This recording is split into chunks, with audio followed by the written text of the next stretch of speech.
G'day everyone, welcome to War Thunder with the Soho. I am the Soho, and this is War Thunder. I just said that, well, today we have a very good battle, very good battle for my standards, in the A34 Comet. Now this is a very special A34 Comet here. What we have is if I put this to player view, there we go, is the Iron Duke Comet. This came from the very first War Thunder Chronicles event way back at the end of 2015, I believe.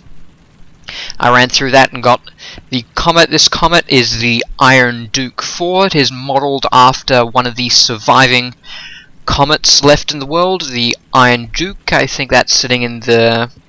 where is it? It's in the Mackleborough collection in Weybourne, UK. So while we're waiting for me to get into position here, I'm going to be very sneaky in the Comet today, because this thing does not like to be shot at. So, a little bit of history. The A34 Comet is an extension of the... well, not an extension, it is the successor to the A24 Cromwell tank, I believe. I think the A24 is the proper designation. It was come from a need for... during the campaigns in North Africa, the British realised that their cruiser tanks were simply not up to snuff. They required much larger, more effective anti-tank weapons, and first attempt was that, coming from the Crusader ones they already have, was moving it to the Cromwell, which took the 2-pounder gun, took it, up-armed it to a 75mm gun, and that was found to be, while satisfactory at the time, still required better firepower. The mobility was excellent, firepower not so much, so in doing this, they attempted to add a 17-pounder to the Cromwell chassis, and that didn't. And the 17-pounder, it's a big anti-tank gun, towed anti-tank gun, and it wouldn't fit in the Cromwell, so they began development on the Challenger tank. Okay, now, the Challenger tank was a failure. Essentially, it was found that this 17-pounder could be easily retrofitted to the Sherman Firefly, but... well, yeah, to the Sherman tank, and this created the Sherman Fireflies, with the designation of C. But during war, while these were effective, it was found that the Firefly created huge maintenance problems for Cromwell divisions, because divisions would be three Cromwell tanks, and then one Sherman Firefly.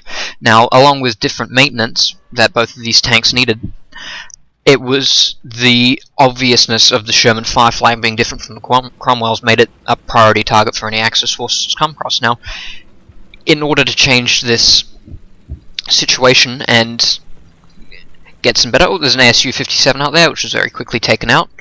I did see that shot, but not the ASU-57. This is a realistic battle, by the way, so I can't see these markers. While you guys can. This is a replay. Good for me commentating. Back to the Firefly. Yeah, because the Firefly created logistical problems for the British armies, they attempted to create a tank which would supervise this. Now, just on this, I misidentify this guy. I think he's a regular IS-1, and that means I'm going to keep shooting a lot at this guy. The IS-2 is actually poses a problem for the Comet tank in-game, because while APTS is good at long range, this thing's very heavily armoured and very heavily sloped. I misjudged the angle I got it here, and I think I'm just bouncing off the wrong side. But logistical problems, yeah. And so the first attempt to fix these logistical problems was the introduction of the... and I forgot it, named Challenger, there we go, Challenger tank. And the Challenger tank had the 17-pounder in it, but it required 2 loaders, and it had a very tall silhouette. It was also very more difficult to make than the Sherman Fireflies. So when the Normandy invasions came round, the development of Challenger was dropped in favour of the Sherman Firefly. Now, as for the aforementioned earlier, these Sherman Fireflies were easily designated as priority targets to Axis ground units. So the order was put out for a tank which could mount the 17-pounder with a smaller silhouette. And that is where the A34 Comet came from. Now I'm just going to move on from this to IS-2. I've given up trying to shoot him. I've realised I don't have enough ammunition for that. And I'm taking a look over there. I see the marker coming up, but I misidentify some of these Tiger wrecks as something important, and notice my mistake, and then I move along. And these come across this order was originally to get the HV-75 gun from the Cromwell, but that wouldn't work. The HV-75 was too big, so they designated that further, and it became... Oh, we're taking some aircraft fire in there, and they developed this gun further, and it became the high-velocity, quick-firing 77mm. Now, this 77mm is different from regular 17-pounder guns. It uses the regular 17-pounder shell, but it actually takes the cartridge from the quick-firing 23-inch 20 CWT anti-aircraft gun. I'm reading this off the side here, I can't quite pronounce that, and it created a shorter shell which made it easier to move around, and they no longer needed the second loader like they did on the Challengers. Now, these Comets arrived late in the war, and they received only minor World War II. They're there for combat, but they didn't see any major engagements, so I think they were only used in the crossing of the Rhine and the Victory Parade. Now, if you'll excuse me for a moment, Alright, sorry about that, I just had a barking dog in the background there, I had to quickly deal with him, and this is a 20-minute match. Alright, so now I'm going to be very sneaky here. I'm going to hide behind this rock and attempt to shoot people coming off. So, alright, there's a T-34-85, which I go straight through the side of the turret, taking out the breech and the gunner-loader combination. He then gets away.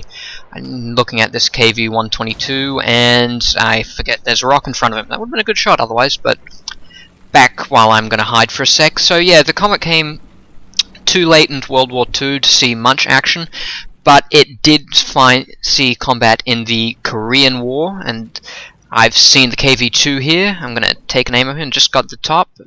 Yep. Confirm, aim, adjust. Boom! Straight through the side. I got the gunner, one of the rear loaders, and the breech again.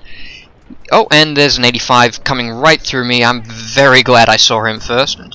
And I miss. I get the gunner, I get the turret ring. That probably saved my life here. So, and I hit the turret ring, going through, only damaging the breech. It's not good, not good, and I am saved by my allies there, thank God. So that KV-2 is coming back up the ridge. He's been punched once, he wants some more, but he is hiding behind the rock there, so I don't have a good shot at him. So back to the history of the Comet. Yeah, it arrived too late in World War II to see any major combat.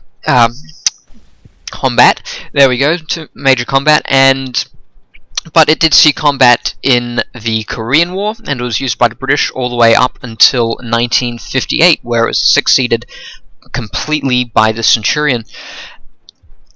But it was in use until the 1980s in other countries. It was sold off. I think the Irish and South Africans did use it quite extensively. I think the Irish even had a retrofit program in the late 60s. Alright, I see that KV-2 is back for more. And another shot.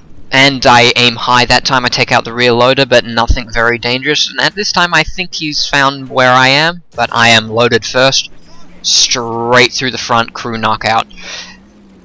And I am very happy at that. I can go back to being very sneaky again. Alright, just going a scan of the horizon, looking at, and I find another T-34-85 coming around. I actually think that's the guy I shot first, right when I got up to this position. I can see that IS-2 hasn't moved yet, and I still think it's an IS-1. Or even end. There we go, straight through the side.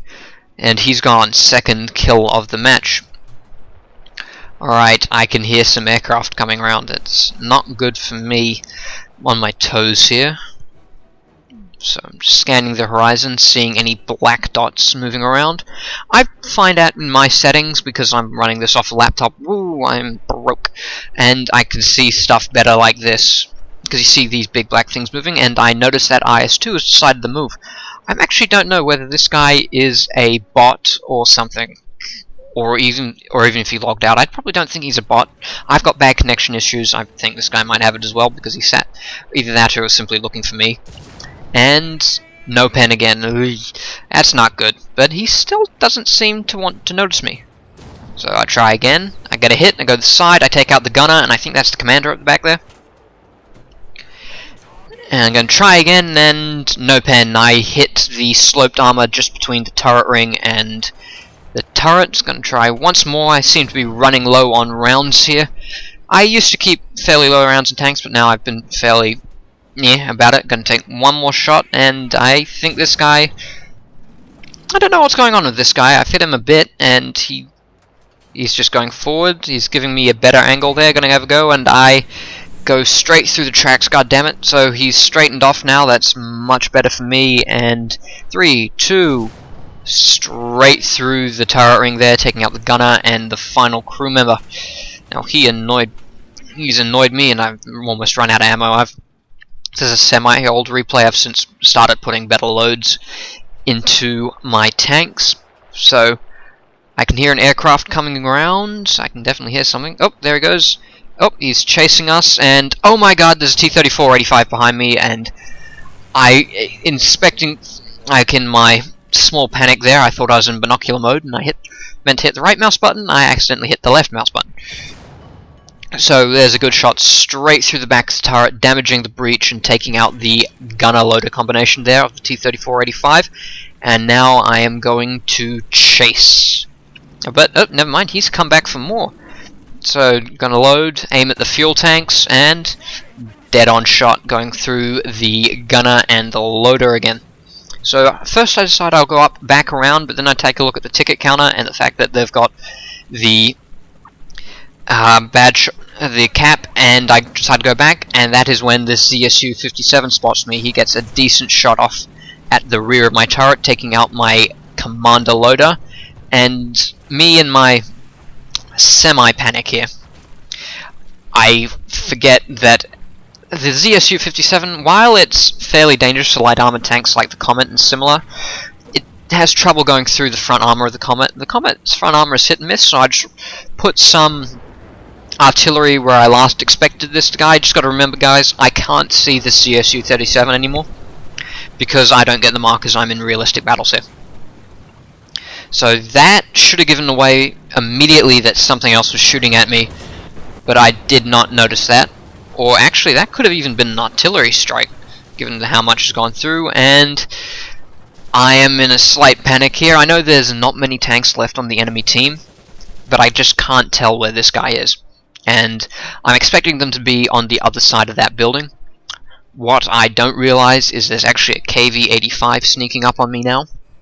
And now I'm just scanning where this guy, I think this guy is. I think you can hear him now. Yeah. And I'm hit by the KV-85 in the side from our side of the cap circle, actually. So there he is. So I am just going to close up all this GUI again. Oh, HUD, while I'm waiting to respawn, and I decide to take out my Firefly now. Ground pounding combination.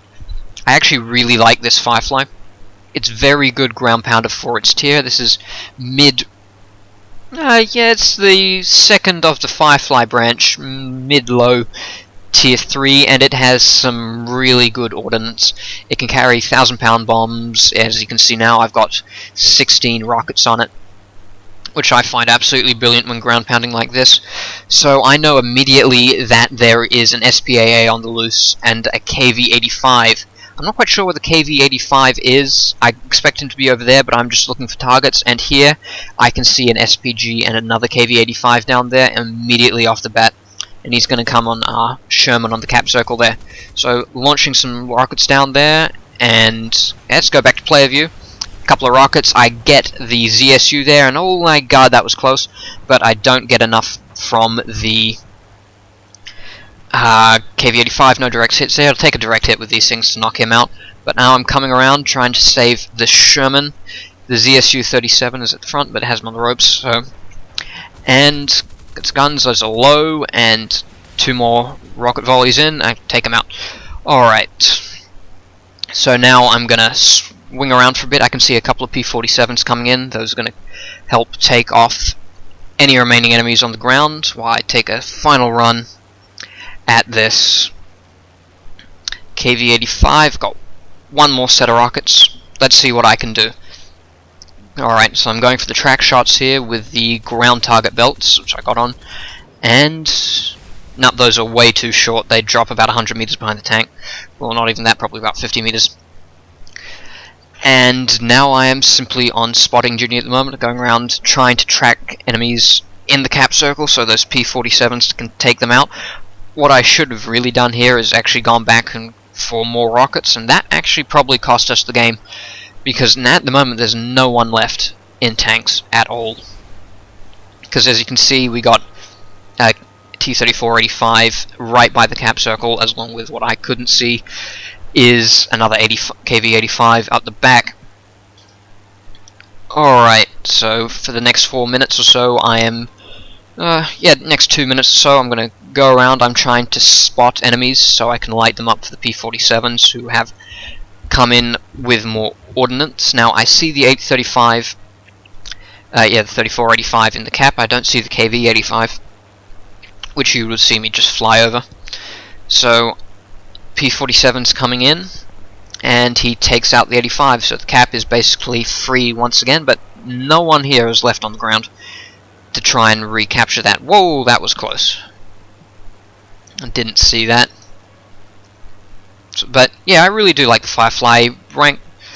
It's a Navy fighter, and for the British it is really nice. It's actually the first British to have the Hispano Mark 5s, which have a higher rate of fire than the Mark 2s that you'd see. I think the other earliest one you see the Hispano 5s on are the Tempests, which are rank 4.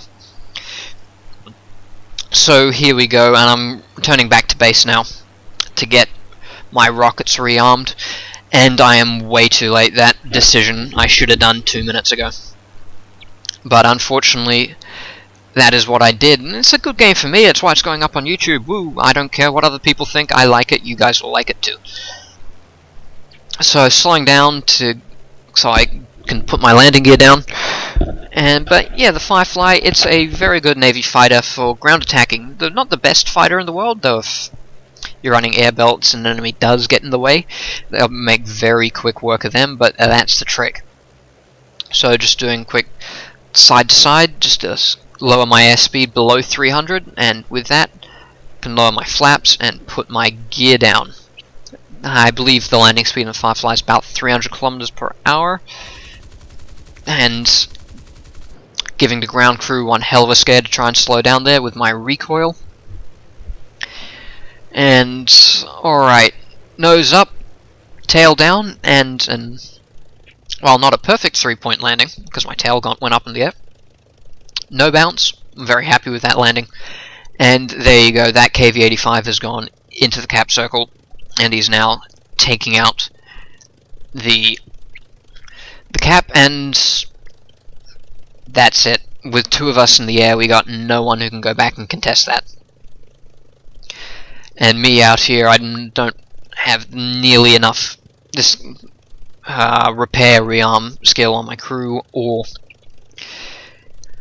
the general speed of the aircraft. Nowhere near enough to go back and save the match. So on that bombshell, it was a defeat. I don't care. I like it. Thank you everyone for watching, and remember to like and subscribe. Take it easy, everyone.